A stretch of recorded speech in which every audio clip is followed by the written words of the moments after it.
Chapter 17. So we shift from Catherine and North standing in amazement on Easter Island and looking at a 7-foot tall rabbit in like a full armor costume, so to speak, with the little egg army that has appeared.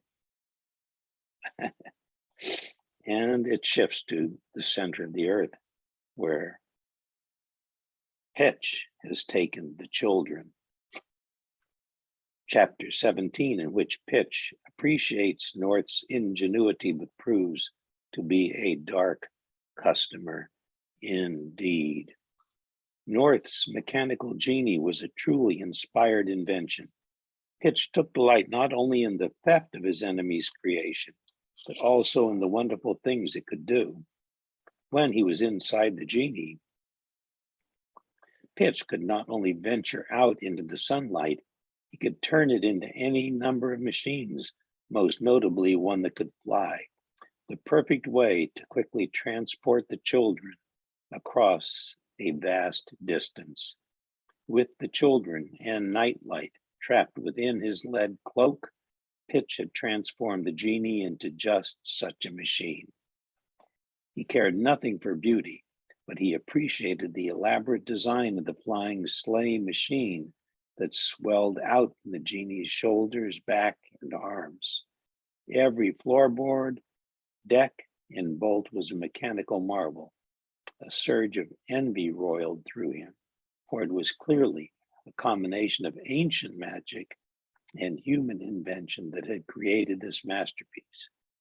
The Nightmare King had never imagined anything that even approached North's genius, but he would.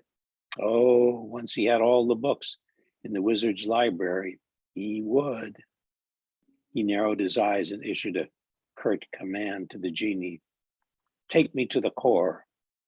Propellers began to spin, and within seconds, the sleigh was piloting across the sky, crossing continents, then oceans, finally landing upon one of the most desolate places on Earth, a volcano at the very top of the Andes Mountains. Inside the cloak, the children of Santop Clausen whispered to one another about where they might be and whether or not Ombrick and North had already started their rescue mission. William, the absolute youngest, fumed in the darkness. I wish I had a sword, he muttered. I do too, said his oldest brother. If I had North's new sword, why I'd... Silence, roared Pitch. The volcano was a shortcut to his new lair. As they entered the open fissure of the volcano, the flying machine's propellers folded tight. They were speeding down faster and faster straight for the center of the earth. The children, trapped in the inky darkness of Pitch's cloak, could see almost nothing, though their ears began to pop. Their only light was Nightlight's considerably diminished glow. Tall William and Petter, aided by fog, tried to push their way out of the cloak prison to no avail. The black cloth wasn't woven, but made of a metal mesh that was flexible but impenetrable, no matter how hard the boys pushed and clawed at it. Impenetrable. Sasha did her best to comfort William, the absolute youngest, and some of the other children, but she was most concerned about Nightlight. He lay slumped against the cloak, his eyes closed. His light grew more and more faint. It started to flicker. William, the absolute youngest, cried out, Is he dying? Tears slipped down the children's cheeks. They held their breaths, watching and hoping that the youngest William was wrong. Sasha grasped Nightlight's hand, felt strange in hers, like it was made of air and light and crystals. But in a moment, he began to glow faintly again, and she breathed a sigh of relief. To her surprise, Nightlight reached out and collected her tears in his hand. and then did the same with those of the other children. He closed his fist tight around them before pulling his fist to his chest. The children could see where the bookworm was hiding under Nightlight's jacket. I hope Mr. QWERTY is still all right, said Sasha. Remember, whispered Petter, we mustn't tell Pitch about Mr. QWERTY. Just as they were all nodding in agreement, they slammed down on a rocky surface. The children tumbled onto a hard floor, scraping their knees and elbows. Then Pitch flung open his coat, sending them spinning and rolling in all directions. Sasha banged into a wall. Petter rolled away from Pitch's raised foot only seconds before he brought it down hard. Tall William did his best to gather the youngest children in a tight group. They were in a giant room with walls of grayish, melted-looking metal. The air reeked of sulfur. Shallow pools of milky lava flowed around one end of the room. The children could feel fearlings weaving in and out of their legs like shadowy black cats. Fog flinched and batted furiously at one that seemed to be whispering in his ear. Sasha pressed her lips together and swallowed a scream as another slithered around her face and head. Nightlight had helped them see inside the cloak, but here the walls seemed to absorb his dim glow, leaving them in a darkness so thick that they began to wonder if Pitch had swallowed up all the light in the world. Then there was a sound like fingers snapping, and blue flames appeared from the lava pools, casting everything in an eerie glow. The fearlings pulled back from the light, but couldn't resist continuing to reach for the children, their long tentacle-like fingers creeping within inches of their face. The older boys drew the younger children behind them, and they all instinctively formed a protective circle around Nightlight. Pitch smirked at their efforts. He commanded the genie suit to transform itself back into a mechanical man. Then an inky vapor rose out of the genie's ear, oozing outward and sharpening into the shape Pitch most preferred for himself. He kicked the mechanical suit aside and loomed over his hostages. Sasha felt the hands of the smaller children reaching for hers, pulling at her sleeves. She forced herself to stay calm. Ombrick, North, and Catherine would move heaven and earth to come to their rescue. She knew that as surely as she knew that the sky was blue, the grass was green, and fireflies cheated at games of tag. She knew that. She was as certain that they were going to come to the rescue as surely as she knew that the sky was blue, the grass was green, and fireflies cheated at games of tag. Still, she couldn't keep herself from averting her eyes as Pitch's gaze lingered on each of them. When he reached Tall William, however, the boy stared back. You said you had no plans to hurt us, Tall William said as Pitch loomed over him. I remember what I said, boy, Pitch answered. If your precious wizard hands over his library, perhaps I'll keep my promise, or perhaps not. Then he pointed his long skeleton arms toward Nightlight. But you, he added with a malevolent smile, aimed directly at the spectral boy, you are another story. Nightlight stared back at Pitch with a weak but mischievous grin. The children's strength was feeding his own, and his light was steadily brightening. He thought of Catherine, of how much he wanted to see her again, and became stronger still. He had spent thousands of years trapped inside this monster. He could survive whatever it wanted to do to him now. Enraged by Nightlight's smirk, Pitch raised his hand as if to crush him. Sasha shrieked, but Nightlight's grin only grew wider. I'll turn you into my fearling prince, Pitch threatened, and your friend Catherine, when she arrives, will be my princess. Nightlight knew exactly was doing, trying to frighten him by threatening Catherine. He deliberately smiled wider.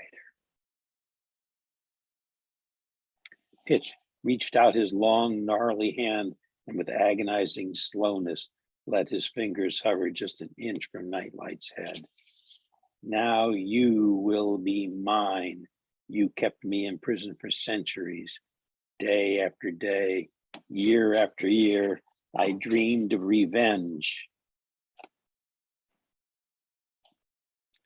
He lowered his hand, but the instant he gripped Nightlight, there was a brilliant explosion of light, sending Pitch staggering backward. He grasped his hand in pain, and for a moment his palm and fingers seemed to glow, then became flesh-colored. The look on Pitch's face was an unsettling mix of fury and something else, something the children had never expected to see, something that looked like sorrow. Pitch screamed. He covered his injured hand with his cloak, pulled out his sword with his other, then pointed toward a small, cramped cell that hung suspended from the ceiling. A swarm of fearlings picked up Nightlight and threw him inside the small lead cage. Please be my guest, Pitch said. His voice suddenly taking on a cheerful tone. In this solid lead prison created especially for you. Pitch slammed the door with the tip of his sword, the sword's point then transformed and sharpened into the shape of a key. He locked the door and the key transformed back into his sword. The only way to open that door now will be to kill me, he said with a gleeful smile. And who amongst you is up to that? And then he laughed in a way that left the children feeling helpless. Chapter 18. A surprising twist with the chocolate center. Back to Easter Island. The rabbit and North eyed each other, sizing one another up. North had been dubious about this fabled rabbit man since Ombrick had first described him. North liked to think that he and Ombrick were the world's greatest hero and wizard. The idea of this rabbit as their equal, perhaps their superior, did not sit well with the prideful Nicholas St. North. But he would give the puka a chance. You've been expecting us? North asked Riley. Yes and no. I have and I haven't. Maybe, maybe not. I did, however, have an inkling, the rabbit answered. He opened one of his egg-shaped pockets and withdrew some egg-shaped candies. Their outer shells were pebbled with an astonishing variety of delicately iced decorations. Please, have a chocolate. I make the best in the universe, the rabbit said. That was the sweet scent Catherine had noticed earlier, chocolate. But this was so alluring that she could barely think of anything else. This wasn't just a whiff of some common candy. It was a hypnotizing mist of taste possibility. This one has a caramel center made with the milk of an intergalactic bovine creature that on occasion jumps over the moon, the puka told her, waving it under her nose. And this one, marshmallow made from the whipped eggs of Asian peacocks. Bunnymund's eyes glistened. His nose twitched and he leaned forward, holding out a pair of chocolates. Catherine wavered. She was so hungry. In all their dashing about, she and North hadn't remembered to pack anything to eat. So she reached for one of the chocolates. Before North could object, the puka turned to him. You, sir, would likely enjoy something darker, wilder, and he pulled forth a candy of impressive size. This egg is made with cocoa leaves that grow in the dark center of the great caves of Calcutta. It contains a pinch of mint from the ice caps of Mars. It also has 3 molecules of Hawaiian lava sprouts for a little extra kick. Never Had North smelled anything so tantalizing, it was almost as tempting as the jewels the spirit of the forest had used to lure his band of outlaws in the enchanted forest. She had turned his men into stone elves, so he couldn't help but be a little suspicious of this offer. Besides, the Pooka's egg warriors were still pointing their bows at them. You have a piece first, North countered. I should, the rabbit agreed, then he sighed. But I shouldn't, couldn't, shan't, won't. It's a long story full of woe. That made not a lick of sense to North, but he could not resist the chocolate egg, for he was even hungrier than Catherine was. All right, but call off your warriors, he demanded. Yes, of course, Bunnymund waved a paw, and the eggs lowered their weapons and stepped away in perfect unison. Impressive, North noted, and deeply peculiar. He decided that the puka was probably harmless enough, but still, one could never be entirely sure.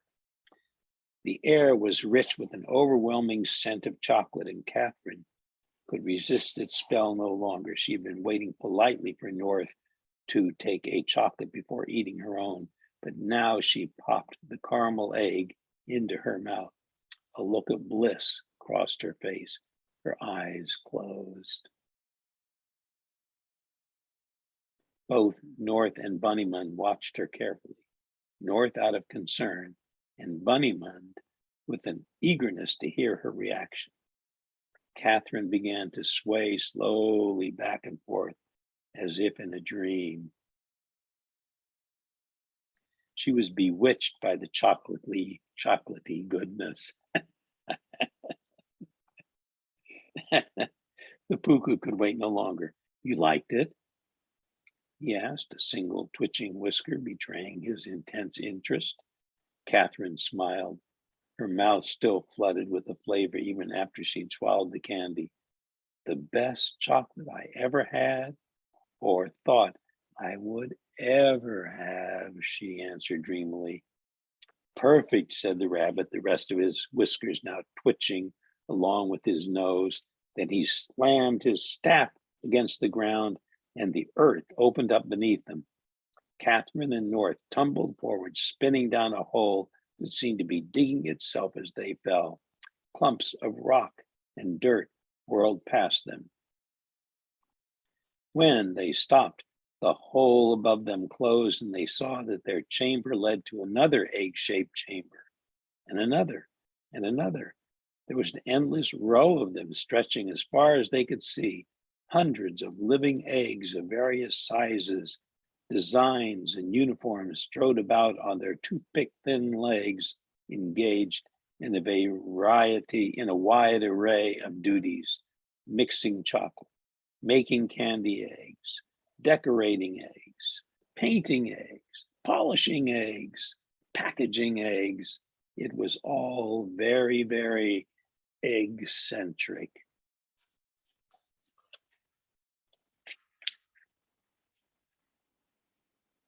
Eggs.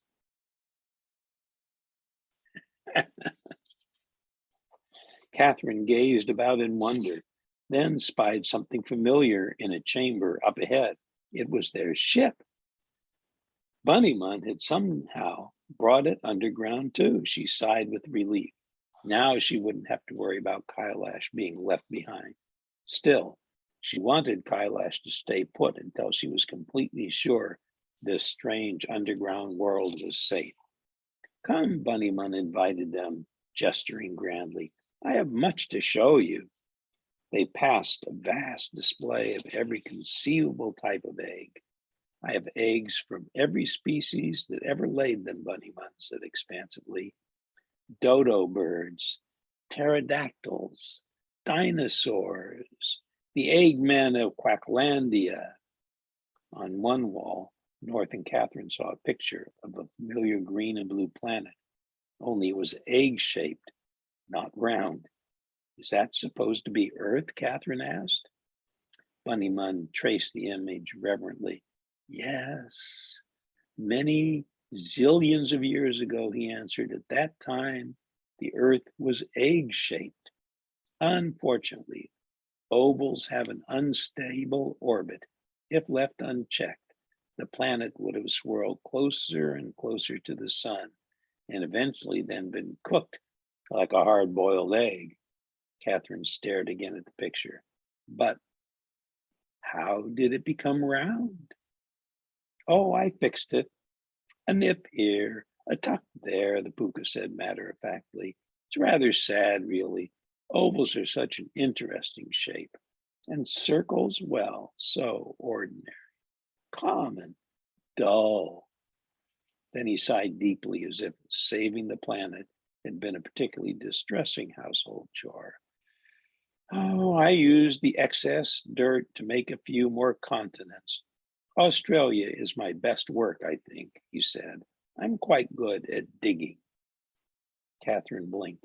You made Australia? Right after I finished the Himalayas, he replied. His whiskers gave a twitch. But enough geography. I had many, many more eggs to show you. He spun on a back paw and leaned in toward Catherine. The egg is the most perfect shape in the universe. Don't you agree? We do, Catherine said, nodding enthusiastically. We do, Catherine said, nodding enthusiastically, sensing that this would please the rabbit and that pleasing him would make things go faster. But, well, we're in a hurry. Our friends are in trouble, and our teacher, Ombrick Shalazar, believes you can help us. Catherine looked hopefully at him. Ah, the wizard from Atlantis, Bunnymund said, his ears now twitching. I had high hopes for that city, but then it vanished. He shook his head. I did what I could, but humans. Catherine wasn't sure how to respond to this, but she had to keep him on the subject. She tried to make her face express chagrin at being a mere human. Then she pressed on. Can you help us get to the Earth's core from here? Impatience was bubbling up inside North. The light on his sword was blinking more and more frequently, which could only mean that they must be very close to the relic. Blast it, rabbit. We need your help. We need the moon relic, and we need to get going. Will you help us or not? He demanded. Bunnymund sniffed. I am neither a rabbit nor a man. I am a puka. I am neither a rabbit nor a man. I am a puka. The name is Bunnymund, E. Bunnymund, to be precise. E. Bunnymund, to be precise. He leaned forward and asked Catherine, what other chocolates would you like to try, human child? North had never liked being dismissed, and his temper was about to turn blistering. So Catherine jumped in before he could say anything more, trying to remain polite. It's not easy to choose, she said, trying to sound confounded. The puka stared at her. She had to do something to make him like them. So she began to lick the last dustings of chocolate from her fingers. Bunnymund watched her closely. You do love my chocolate, he said. But then he looked rather glum. If only chocolate didn't, and he stopped. Didn't what? Catherine encouraged. Bunnymund closed his eyes and breathed in. Alas, chocolate is bad for pukas. Well, this is interesting, North thought. The puka surrounds himself with what tempts him the most. He gave Bunnymund an appraising stare. Bad how? He asked. Bunnymund shot him a look. It makes me more like you, illogical, racing about, always trying to save the day. He shook his head as if disgusted with himself. North began to object to the rabbit's tone, but Bunnymund had turned his back to them and was now throwing open the door of a cabinet filled top to bottom with shelves of chocolate eggs. The display was dazzling. Catherine stopped him. You've been very generous, she said, But we'd be most grateful if you would let us borrow the relic and help us get to the Earth's core, please. Oh, no, no, no, Apuka said, pulling out a tray of confections. My expertise is in chocolate. I don't get involved in human affairs, not anymore. Untrue, said North. You stopped Ombrick from changing history when he went back in time. Twice. Indeed, but tampering with the past is not allowed for any living creature, man, beast, plant, or egg. I've been watching that Ombrick of yours since he was a boy. He doesn't believe in rules very much. Yes, agreed North, especially stupid ones. The rabbit didn't seem to like North's manner. Catherine shrewdly changed the subject. You know what Pitch did to the Golden Age. Don't you want to stop him from doing any more damage? Bunnymund shrugged. Humans come, humans go. They leave many relics. I've been on the planet much longer than humans have, and I will be here long after there are no more. Balderdash, said North, so you won't help us. My dear fellow, I didn't say I wouldn't help you, Bunnymund replied. I am just not interested in helping you. North and Catherine did not know how to respond. Chapter 19, Nightlight is dimmed. Deeper below ground than any human had ever ventured, the children of Santoff Clausen hung in metal cages in the center of the earth. The cages, which hovered a few feet above the floor, were freshly made just for them. The strange swirling shapes of hastily poured molten. The strange swirling shapes of hastily poured molten lead surrounding them was full of air holes and gaps, so the children at least could see out. There was much activity around. Countless fearlings were building and shaping innumerable lead weapons, iron plates, and shields. The children could hear Pitch's frenzied shouting of orders. They looked repeatedly toward Nightlight's prison for reassurance. Just knowing he was nearby helped, which was the only comfort they had.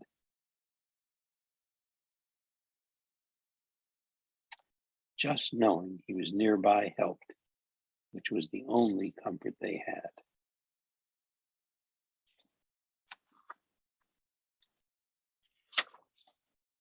The children could hear Pitch's frenzied shouting of orders, and the children, they looked repeatedly toward Nightlight's prison for reassurance.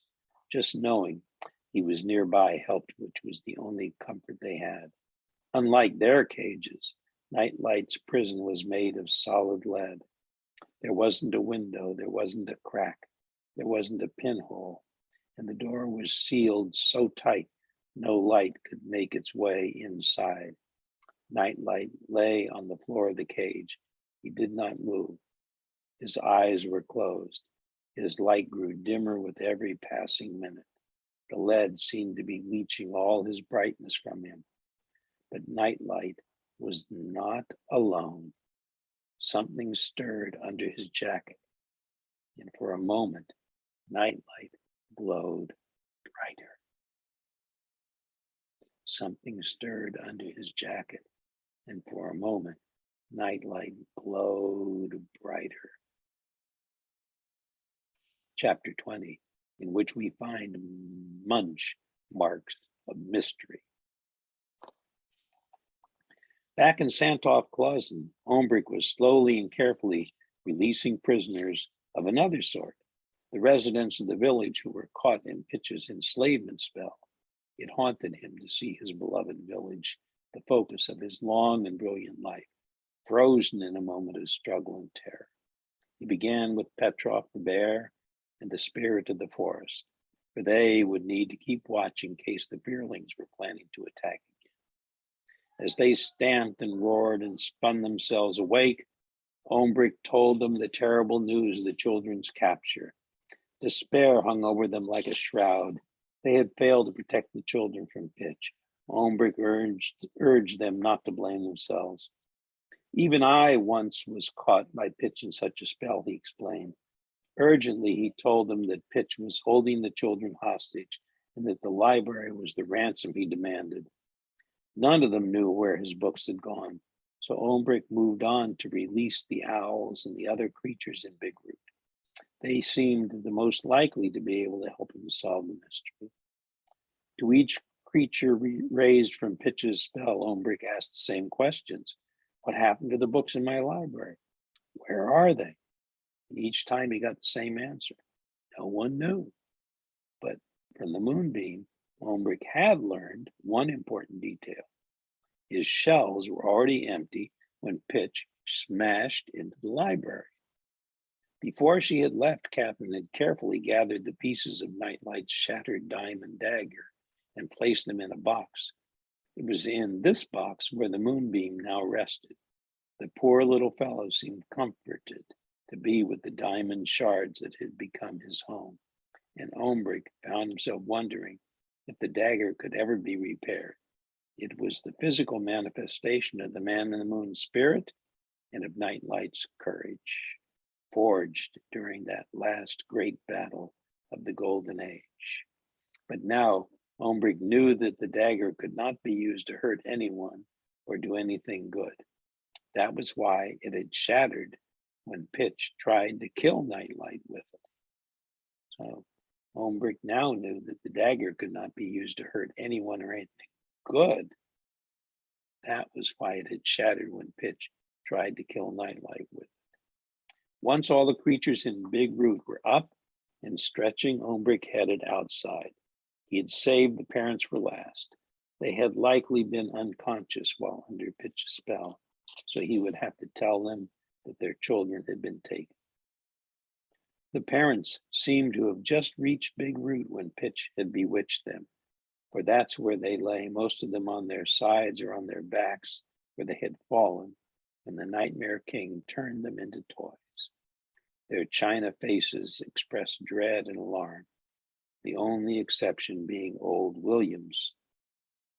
Olmbrick released him first. Old William contorted his lips again and again to get them moving. Then, as soon as he was able to speak, the father of all the Williams told Olmbrick his story. I'm no swordsman, but I fought with all my might. We used stardust bombs against him, but they did nothing. His cloak and sword sucked up all the light. He stormed Big Root, boasting that he was going to be a more powerful wizard than you. Old William's voice cracked with desperation. Will I see my Williams again? He asked. Yes, Olmbrick promised him. Old William walked with Olmbrick as he moved from parent to parent, transforming them from tiny porcelain versions of themselves back into living, breathing human beings. And Olmbrick told them to be brave, that their children had been taken hostage. He met the gaze of each and every parent, taking in their worried frowns and wishing he could ease their burdens. Nicholas, St. North, and Catherine are on their way to the Earth's core even now, he told them. I will do my utmost to find the books Pitch covets, and when I do, they'll make the exchange, but I must know where the books are. But all the parents assured Olmbrick that the children had been working on lessons in his library up until the moment Pitch's fearlings began to seep into the enchanted forest. And yet all the books disappeared before Pitch could get to them, Olmbrick mused, stroking his beard. The spirit of the forest hovered above him. He took pleasure in what he had done to us, he said. She told him. He, Pitch, took pleasure in what he had done to us, she told him. He swaggered about, enjoying his handiwork. She began to weep tears of angry frustration. The tears hardened to emeralds and pearls that spilled uselessly to the ground, reminding her once again that her treasures were not what Pitch was after.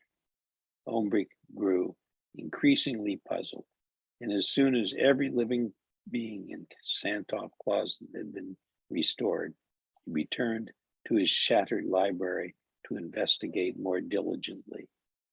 The owls could remember nearly nothing. They'd seen a flash of light just as Nightlight rushed in.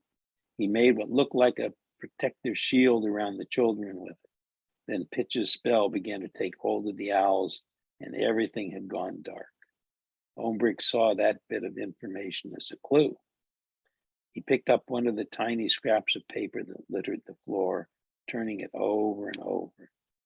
He held it up to the light and noticed funny little markings on one edge. He picked up another scrap, then another. They all had the same choppy shapes along one edge. Ombrick sat down in his chair, closed his eyes, and tried to remember where he had seen similar markings. Suddenly it hit him. Teeth marks, he exclaimed. Those are teeth marks. Chapter 21. The excellent exchange.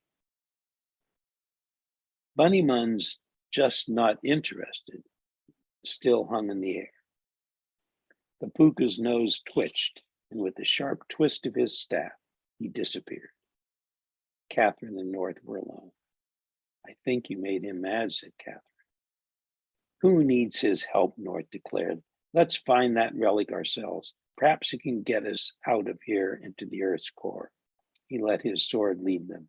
Its blade pulled them through one egg-shaped chamber after another.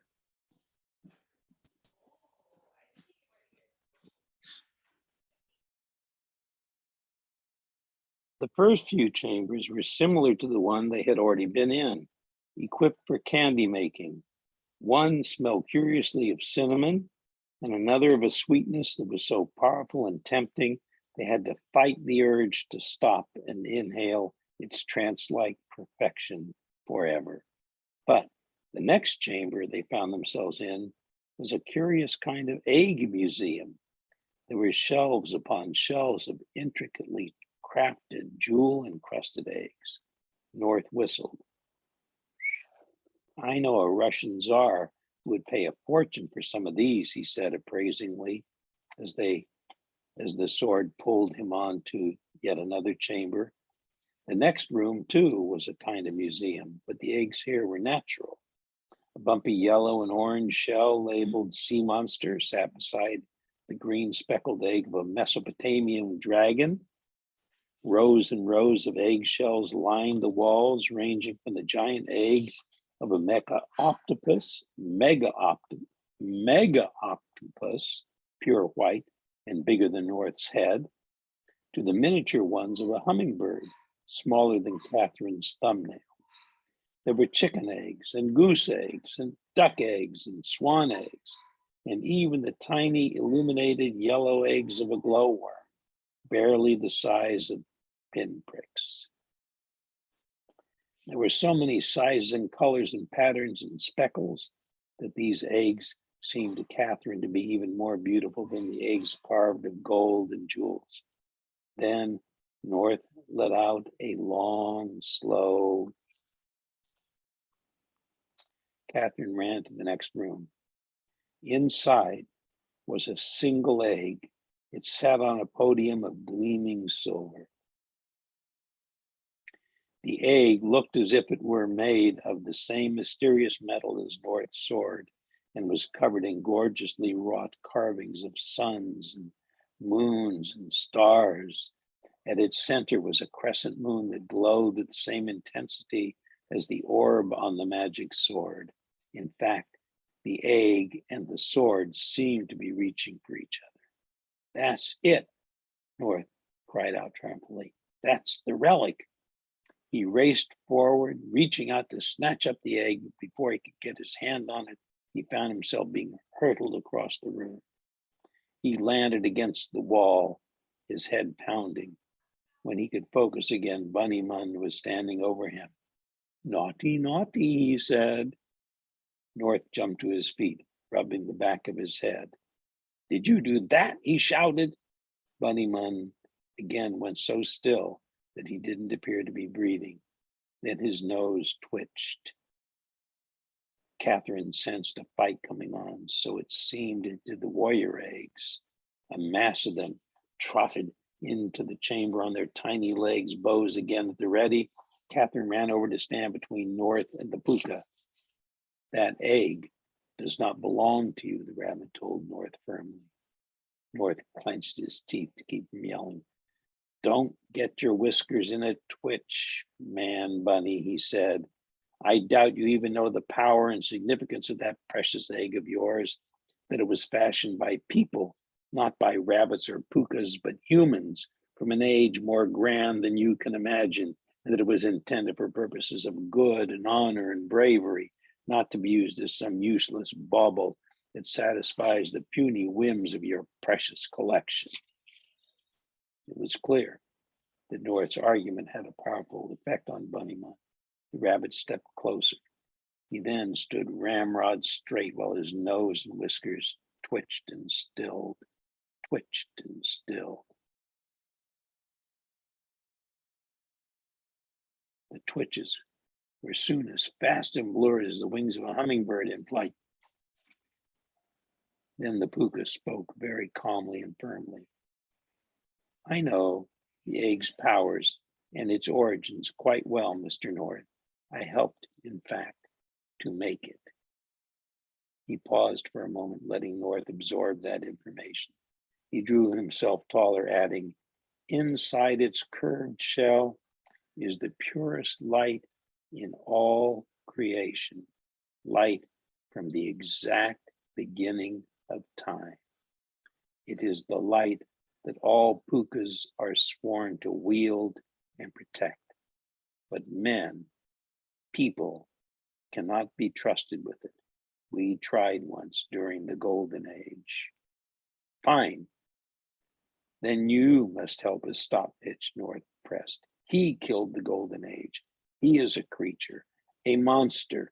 But, Bunnymund interrupted, he was first a man. North was not ready with a fast retort, but the puka raised his hand as if he were and continued. Pukas were the gatherers of this light. We brought it to worlds that we felt were ready for its power. We thought that the people of the Golden Age showed the most promise of all, and they used it well. But then Pitch came. He destroyed everything. He is why I am the last of my kind. I came here with the hope of a new Golden Age. He fixed North with a stare. That is why Tsar Lunar, the man in the moon's father, sent this relic, as you call it, to me. And since it has been in my possession, I've tried over and over to help the world of humans. I've invented most of your trees, flowers, grass, spring, jokes, summer vacations, recess, chocolate. But some of it, none of it, seems to have changed anything. Humans still behave badly and never seemed to cherish the light. A look that could only be described as forlorn crossed the puka's face, and his voice grew solemn. Man cannot be trusted. All that you invented, all of it, will be lost if Pitch has his way, argued North. He'll drain all the light out of the world. Can you let that happen? Bunnymund seemed to think about that for a moment. Pitch and his fearlings don't even like chocolate or eggs, Catherine added. She wasn't sure if that was true, but it sounded good. Pitch and his fearlings don't even like chocolate or eggs, Catherine added. She wasn't sure if that was true, but it sounded good. Bunnymund was deeply disturbed by that remark. He puzzled and puzzled. The egg warriors seemed unsure. They lowered their weapons a few inches. Finally, the rabbit spoke. The fiends, not like chocolate, not like, he gasped, eggs? Now, won't you please stop talking? You humans use so many words, and so few of them are about eggs. It's exhausting. Bunnymund eased the relic from its shimmering stand and held it aloft. I will return in approximately 1 hour and 7 minutes human time with your friends. I'm ready, North said. Let's go. Oh, no, no, no, Bunnymund said. I work alone.